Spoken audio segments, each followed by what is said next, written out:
Wala na sana akong sasabihin pero meron pa.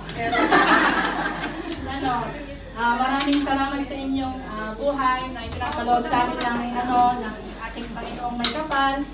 Naway bigyan pa kayo ng ng mahabang buhay upang sa gayon ay marami pa kayong may pahayag na kanyang mga salita at lalo-lalo na sa ating mahal na pastor na pinakagwapo sa lahat.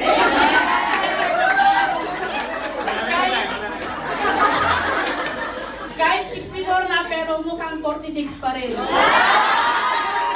Sinabi mo yan, ha? Ang masasabi ko lang sa iyo, Pastor, maraming salamat sa iyong mga pagtuturo kahit minsan masakit. Pero masakit talaga.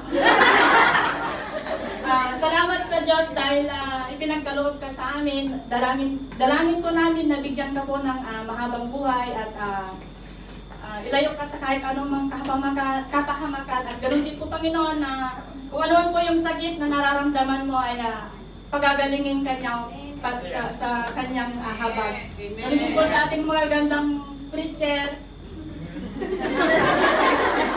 Hindi kami pag-object. Salamat sa inyo dahil meron kayong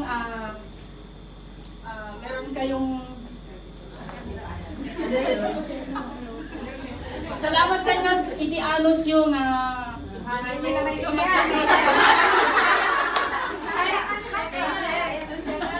Okay, interpret na lang kayo.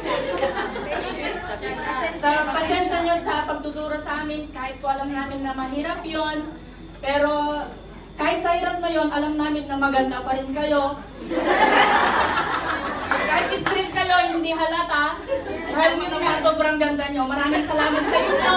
At naway ipagpatuloy nyo ang ibinigay sa inyo ng Panginoon na talento upang sa gayon ay marami pang mga kanyang salita na hindi waragawag dito yung buong mundo.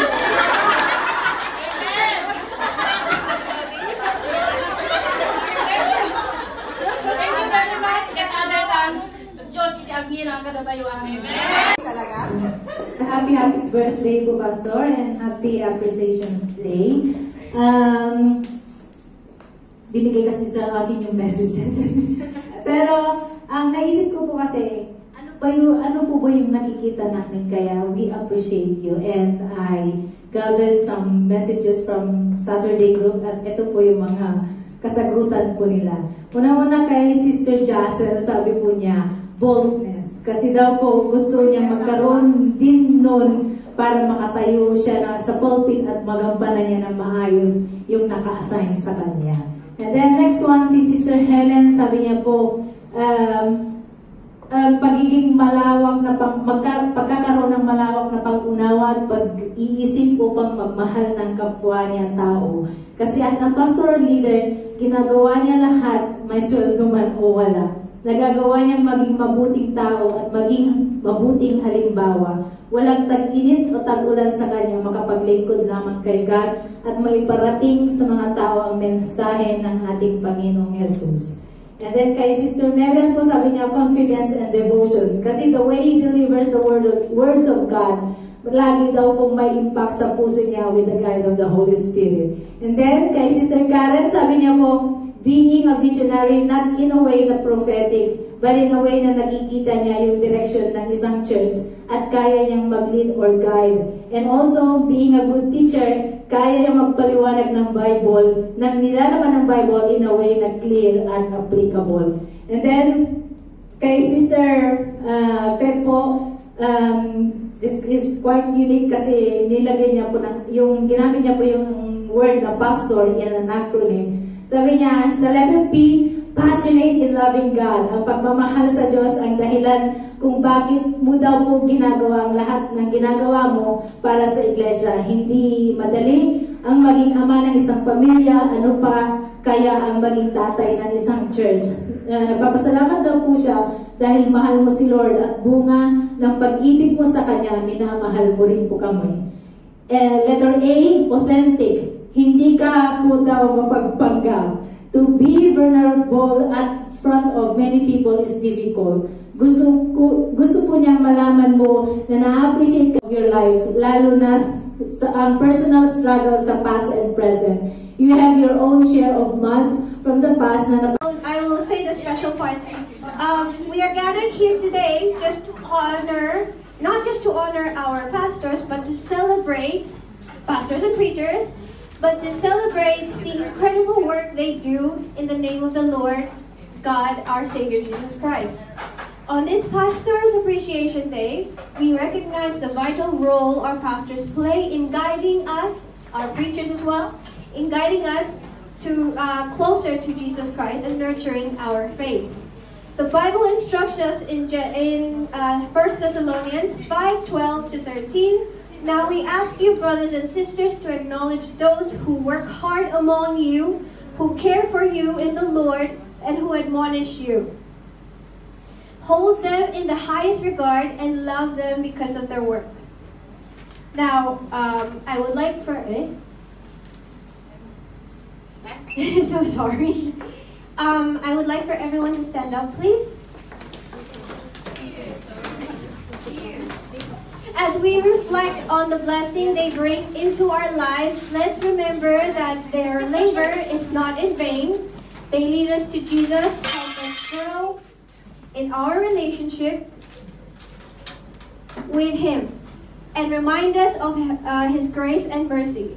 So, this is why we take a moment to raise our paper cups, not glasses, as a toast and a gesture of thankfulness and gratitude and reverence for their dedication to the Christ mission.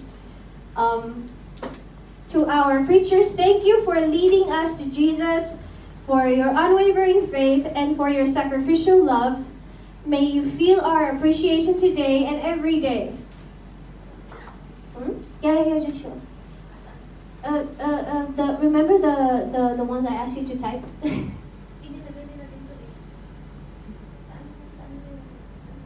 No? Okay, never mind, it's okay. Let's all just say it together. Thank you, preachers, and may God bless you. Ready? Together. Ready? Thank you, preachers, and God bless you. And I'll say cheers!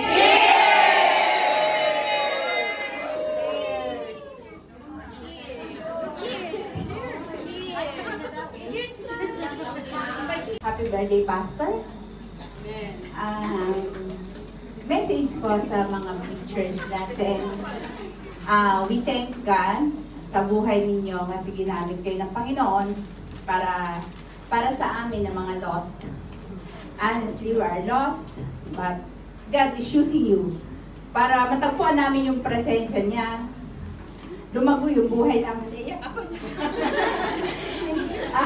Lumago kami, nakasama kayo. Salamat sa mga panalangin na ibinigay nyo sa amin. Salamat sa time na ibinigay nyo sa amin. I know we are hard, matigas yung ulo namin, matigas yung puso namin. Pero through your prayers, Pastor, and to our preachers, lumalambot kami, lumalago kami, at nagiging maayos yung buhay namin. We are very difficult, napaka-difficult sa sitwasyon namin, bilang isang OFW na malayo sa pamilya. Pero ikaw, Pastor, ikaw ang tumayong ama namin, ikaw ang tumayong guidance namin para mag-go through namin yung buhay namin sa Hong Kong.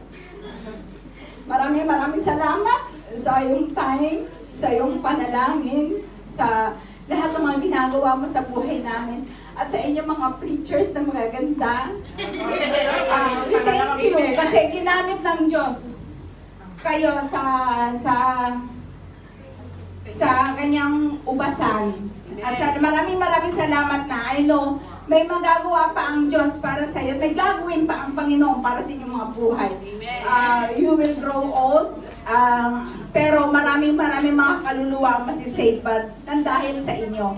Magpatuloy kayo sa presensya ng Panginoon, and I know God will bless you all.